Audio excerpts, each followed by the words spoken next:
Hey, on se rejoint aujourd'hui pour une nouvelle vidéo de test avec aujourd'hui encore un projecteur. Donc c'est toujours la marque Izeker, on a reçu le IPL, enfin j'ai reçu le IPL 610 il y a quelques semaines de ça. Donc là c'est un modèle un peu plus budget, un peu plus bas de gamme. C'est le IPL 310, comme d'hab vous aurez un lien d'achat en dessous dans la description. Allez, on commence de suite. Le projecteur est livré dans une belle petite boîte en tissu, enfin une petite boîte, une petite sacoche en tissu. On va l'ouvrir et le déballer de suite et voir un peu de ce qu'il contient. Alors le contenu de la boîte, on aura une télécommande, bon une télécommande somme tout basique avec plutôt intéressant, un trépied. Donc d'après ce que j'en déduis avec la pochette de transport, le trépied et tout, c'est un projecteur qui, pour le fabricant, un projecteur qui sera un des projecteurs de voyage. Voilà, avec une petite forme quand même plutôt compacte et ça c'est plutôt intéressant. On aura un câble RCA jack ici, pour un câble HDMI, le câble du courant, j'ai toujours du mal des fois à trouver mes mots, et ici deux petits cotons-tiges pour nettoyer sûrement la lentille ou peut-être les aérations, voilà, de la lecture et ainsi que le projecteur. Au niveau du projecteur, donc à l'avant un port infrarouge pour la télécommande, normalement on trouvera le même port à l'arrière. On enlève ce petit cache, on aura la lentille. Sur le côté gauche, ici protégé, on aura le port alimentation, voilà. Sur le côté droit, on aura la grille d'aération et à l'arrière, normalement, les deux petits haut-parleurs ou un haut-parleur, je verrai tout à l'heure durant le test. Ainsi, un deuxième port infrarouge pour la télécommande pour l'arrière. Alors, un port casque, le port RCA AV, le port HDMI, un USB, du USB et voilà. Et au-dessus, on aura du coup une focus manuelle, bon, au tarif. Alors, c'est un projecteur que je crois aux alentours de entre 100 et 150 euros, je sais plus exactement au moment où je parle. Et ici, on aura la mise au point du Keystone qui sera manuel aussi. Et les boutons en cas si vous perdez la télécommande ou que vous avez la flemme ou n'importe quoi. Les boutons de raccourci pour l'utiliser directement. Alors, j'ai regardé, c'est un projecteur qui est vendu 150 euros avec un coupon de 50 euros. Donc, ce qui fait un projecteur à 100 euros. Donc, 100 euros, je m'attends pas à grand chose, mais pourquoi pas une petite surprise. Donc, c'est un projecteur qui n'a pas d'OS. Je vais devoir l'utiliser en branchant la Xbox dessus ou en branchant une Amazon Fire Stick. Tant qu'à faire, je vais y brancher la Xbox, tout ça, je fais tout d'un coup. Donc, du coup, projecteur Full HD qui prend en charge le 4K, donc ça sera l'image downgradée. Je vous conseille pas parce que du coup tu vas perdre en luminosité. Vraiment mettez de la source Full HD dessus déjà pour essayer d'exploiter le maximum qu'on peut avoir avec ce projecteur. 200 NC pour la luminosité et c'est tout. Voilà, c'est tout. On va essayer ça de suite et puis voilà. Allez, voilà, donc je suis installé, j'ai utilisé le trépied, ça va, de plutôt bonne qualité, je vous l'ai dit, c'est un projecteur à 100 euros, donc je le testerai en tant que tel, hein, comme un projecteur à 100 euros, 200 NC pour la luminosité, donc en plein jour, ça va, c'est pas dégueulasse, mais c'est parfait vraiment pour. Par contre, là, en nuit totale, c'est plutôt pas mal hein, là-dessus. Donc là, j'ai réglé au mieux, donc c'est autofocus automatique, non, manuel et le Keystone manuel. J'essaie d'avoir une image de la plus propre possible, même si on voit que le rectangle n'est pas vraiment un rectangle. Je suis à 3 mètres de recul comme d'habitude et j'ai à peu près 2,50 m de diagonale. C'est plutôt une belle taille. Hein. Alors, vous voulez une meilleure image, vous avancez un chouïa. Pour avoir un peu moins de... Parce que vous allez grossir, plus vous allez avoir une résolution qui va se dégrader, c'est normal. Mais voilà, mais c'est plutôt correct. Donc on va directement, donc je vous dis, il n'y a pas d'OS. Du coup, bon, il y a quoi? Recopie d'écran, la possibilité de changer de source, l'USB, les réglages. Donc les réglages, c'est classique, mode image, température des couleurs. Et c'est tout en fait. Ah non, en haut. Donc image, la langue, le ratio, le Bluetooth. Oui, parce qu'il fait Bluetooth 5.2. Donc vous pourrez lui mettre directement sur une barre de son. Le mode son. Minute du sommeil. Pour vous arrêter si vous endormez devant un film. Et voilà. Donc c'est plutôt simple. C'est un projecteur à 100 euros, je le répète. Et je vois plus rien dans la nuit, donc je sais pas sur quel bouton il faut appuyer pour revenir sur le bouton. Ah là, il y a sur le bouton menu. Donc on va directement passer sur l'HDMI et sur la Xbox. Donc je vous l'ai dit, un projecteur qui est Full HD, un projecteur à LED, mais qui accepte les sources 4K. Mais le problème c'est quand on met des sources 4K, tu perds en luminosité, tu perds en qualité. Donc il vaut mieux rester du Full HD, ça sera très bien là-dessus. De toute façon, là la console est reconnue en Full HD tel quel, donc il n'y aura pas de problème là-dessus.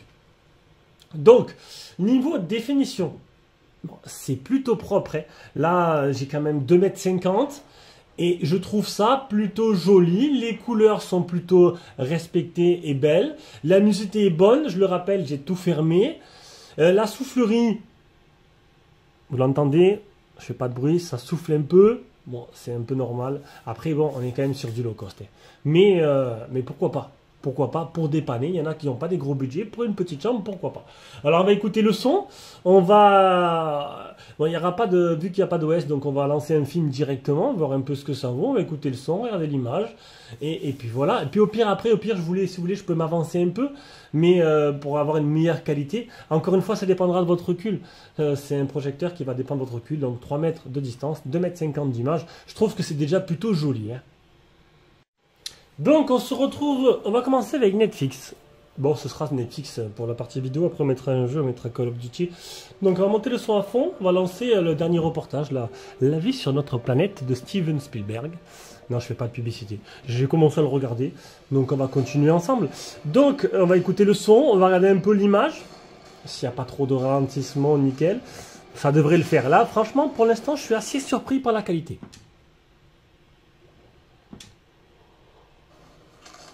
Voici les amphibiens.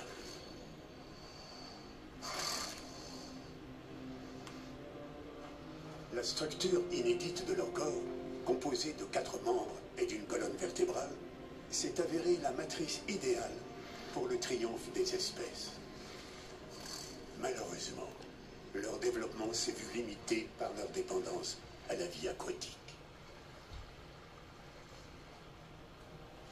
Et c'est ainsi qu'est apparue une nouvelle dynastie libérée de cette contrainte. Franchement, c'est plutôt bluffant. Je m'attendais vraiment pas à avoir une qualité aussi propre, hein.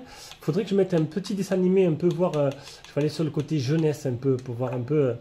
histoire d'avoir des couleurs un peu plus criardes. Je voulais mettre Disney, mais... j'ai pas mis mon compte sur la Xbox. On va se regarder un petit mignon pour voir ce que ça donne. Allez, c'est parti. On fait tout ça en direct. Donc le son, vous l'aurez compris, il est à fond. Il est vraiment pas très très fort le son.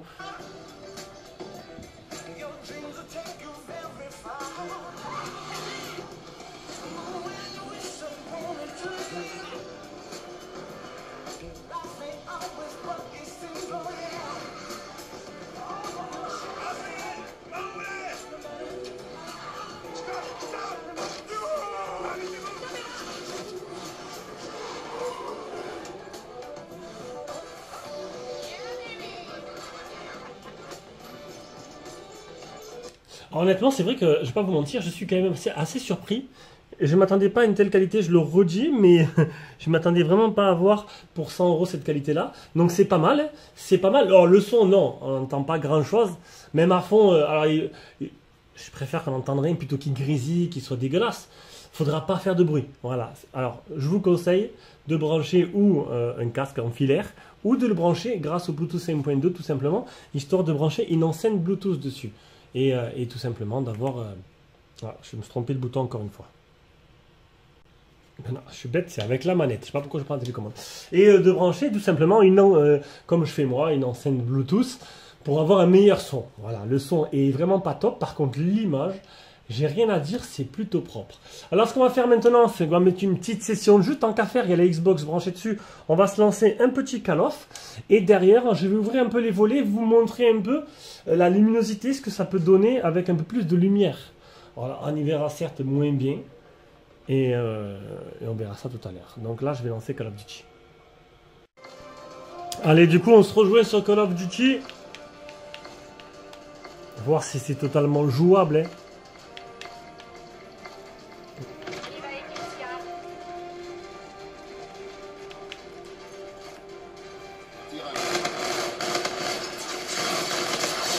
Ouh là là.